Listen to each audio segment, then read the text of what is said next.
নিশ্চিত করতে চাই। আমি চাই যে এই দেশে আর কোনো বোন যেন ধর্ষণের শিকার না হতে পারে।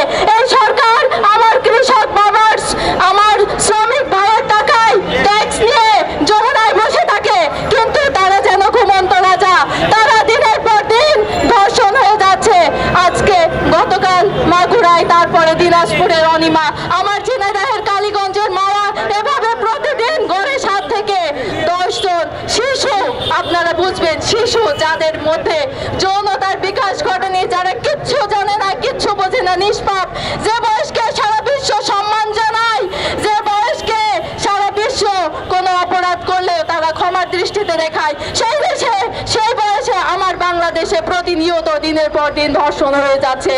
আমি বিচার চাই, আমি বিচার চাই। ধর্ষণের এই ধর্ষকদের মৃত্যুদণ্ড কোনো দিন আমি পার করতে চাই না।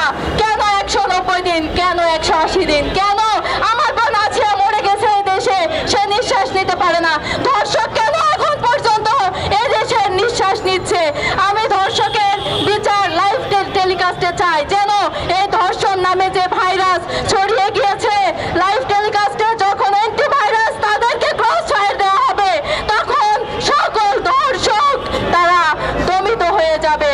আমরা নারী, আমরা রূপবতী, আমরা দশভুজা, আমরা চাইলে এই হিংসা, এই বিদ্বেষ, এই অহংকার সবকিছু আমরা দমন করতে পারি।